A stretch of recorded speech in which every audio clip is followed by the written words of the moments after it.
Hey, what is going on, guys? My name is Luca Russia, and today I was watching one of the Jason Blundell interviews, and I thought to myself, if I could ask Jason Blundell 5 questions, what would they be? And I'm here to talk about that. Now, these are in no particular order, these are just questions that I really want answered. Now, the first question that I want answered is, what is going on with Primus Will Fail, and is it still canon? Because this is something that we actually saw, I believe, in a cipher in the Boxing Ring in Shadows of Evil, and it actually showed back up again in the Zombies comics. So, I'm wondering what's going on with that, because that obviously was something that, okay, around Shadows of Evil time, maybe they had a different plan for Primus, but then all of a sudden maybe they changed it and it wasn't relevant anymore. But because it actually showed back up in the comic books, it has to somewhat still be relevant, because obviously they could have just rewritten that real quick and okay, that's fine. And especially because that was a cipher, that wasn't actually, okay, the main plot of the whole comic. No, that was just a one-off cipher. But the thing is, what's going on with that? Because if Primus will fail, then who has to succeed? Because as far as we know right now, we only have Victus, Ultimus, and Primus, and Ultimus is dead, right? And then that only leaves us with Primus and Victus, so unless they introduce a new crew to us, it has to be Victus that actually succeeds. And if you don't know who Victus is, basically it's a transit crew. That's the easiest way I can say it. But basically, if Victus is the ones that have to succeed, then obviously right now they're actually frozen under Mob of the Dead waiting for their time to come, right?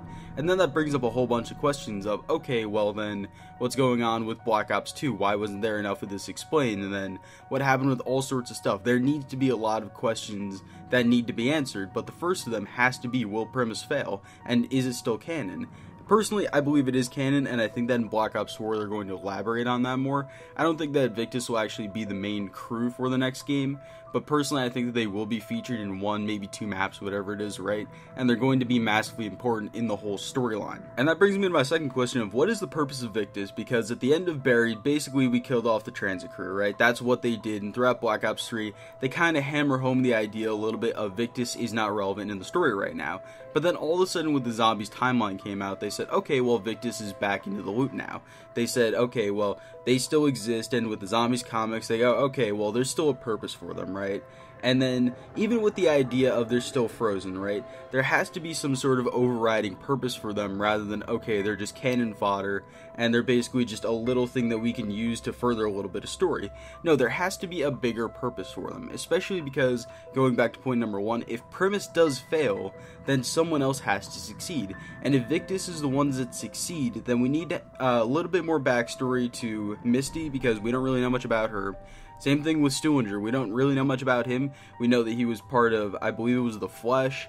We know a little bit about Rustman, how he was part of Broken Arrow. They're kind of fleshing that out a little bit with those 2 characters. But Misty and Marlton, we really don't know much about, because they just haven't ever fully explained it to us. And if they're going to be a major part, then they need to actually explain this stuff. Now on to my third question, which is, what is going on with the Forest? Because this keeps popping out throughout Black Ops 3. It is in the main menu, obviously. We see it every single time, doesn't matter which one of the characters it is. It showed up in all the campfire segments that we actually saw the Treyarch released. It shows up after every single game where we see all the cinematics, things like that. But it's never been explained. And I remember about a year ago, there was supposedly this game that showed up on the Xbox store called The Forest or something like that, that all of a sudden showed up. It was made by Treyarch, and then all of a sudden it just disappeared again. So no one's really sure what's going on with that, and that's something that I've always wanted to know. This is just a personal thing, to be honest with you, where there's no way that they just put this in there and they keep emphasizing it over and over and over again, and then there's no payoff for it. My best idea for it is that maybe it's actually the portal to go into a dimension where the perfect universe is, maybe it's to go to Agartha, whatever it is, right? I feel like it's some sort of portal. A lot of people think it's just a large deposit of Blue 115, but that wouldn't make too much sense, because then why would that be specifically over a hill, and why would Treyarch keep emphasizing that? No one's really too sure what the point of it is right now, but I really hope that Treyarch somewhat soon explains it. Next up, our fourth question is, what is going on with the window in the house? Whether it be open, closed, whatever it is, this is again something that has shown up time and time again without any explanation by Treyarch, and they continue to emphasize it.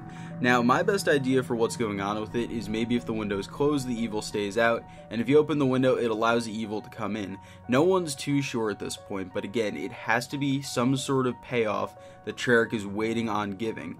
But then again, there's a lot of stuff in Black Ops 3 that we're not sure is ever going to get paid off, because with Black Ops 4, they're going to have to explain a lot of stuff, quantifiably more than they've ever had to explain in the past, especially because coming off of Black Ops 2, they really didn't have to explain much. They could really just go any direction that they wanted to, but with Black Ops 3, they set up a lot of stuff that it has to be paid off in the future. There's just too much of it to really not be explained.